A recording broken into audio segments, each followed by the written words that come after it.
Welcome to Baxter Bell Yoga. Once again, I'm in my home studio. It's still COVID-19 lockdown, and thanks for joining me today. Just a couple of quick reminders. Remember, you can now take live streaming online classes with me from anywhere in the country or anywhere in the world, for that matter, 5 days a week, Monday through Friday. So check out my website for my schedule. I also have some upcoming workshops that are going to happen also on covering some great topics. So that's also listed on my website. So check that out soon. You can also find a link to buy my book, Yoga for Healthy Aging, along with t-shirts at my website, right? There's a trend happening here.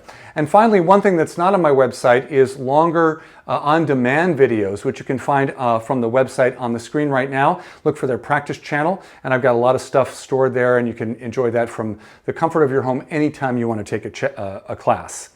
All right, without further ado, let's see what our pose of the day is going to be. So today's pose is going to be a variation of the classic modern pose, downward facing dog. So today I want to share with you something called puppy pose.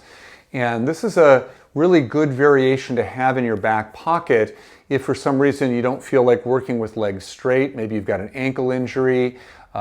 Maybe the hamstrings are just like crazy tight and you want to do something that still gives you that nice lengthening effect on the spine and arms that we get with a regular down dog, but doesn't involve the legs in the same way as usual. So this might be applicable if you had an injury of some sort, or you just were struggling in some ways and you wanted to still do the general shape but not actually add in the lifting of the knees off the ground.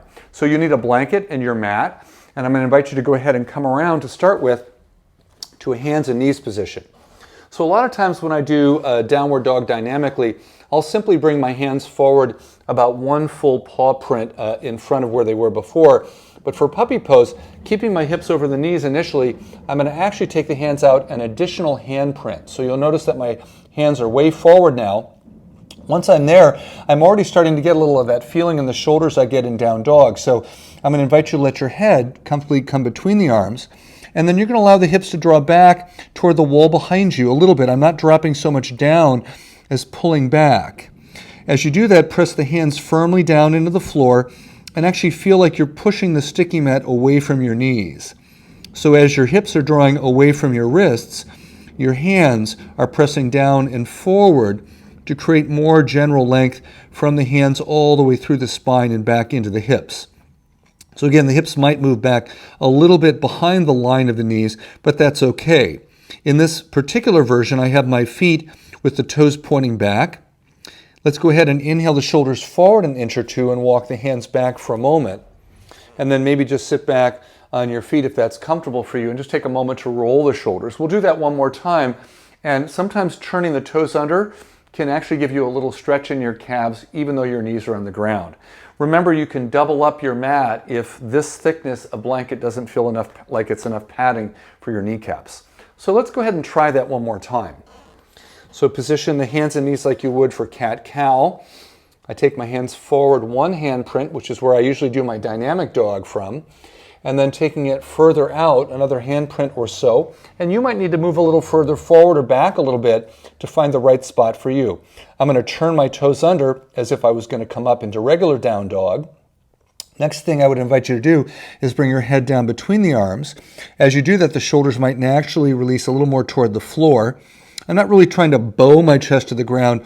I'm trying to create a straight line from the wrists to the hips. And then as you anchor the hands down and press forward, simultaneously draw the hips back an inch or two toward the wall behind you to really get that nice sense of length through the arms and the spine. One of the beautiful aspects of the down dog is really establishing that nice sense of length through the spine. And again, in your home practice, you would probably want to start out with about 6 breaths in this pose, and you could gradually work up to longer holds if it felt good for you. And then in your next inhale, let's go ahead and let the shoulders float up a little bit, walk the hands back. And what I also like about this pose that I didn't mention earlier is that it's a lot easier on the hands and wrists. So those of you that might have some wrist issues may find this as a great alternative to regular downward facing dog. So there you have it, a little something different today for your practice, the puppy pose variation of downward facing dog. Please make sure to follow me on Facebook and YouTube at Baxter Bell Yoga. I look forward to seeing some of you in a live streaming class sometime soon online. Thank you so much for joining me. Until the next time, namaste.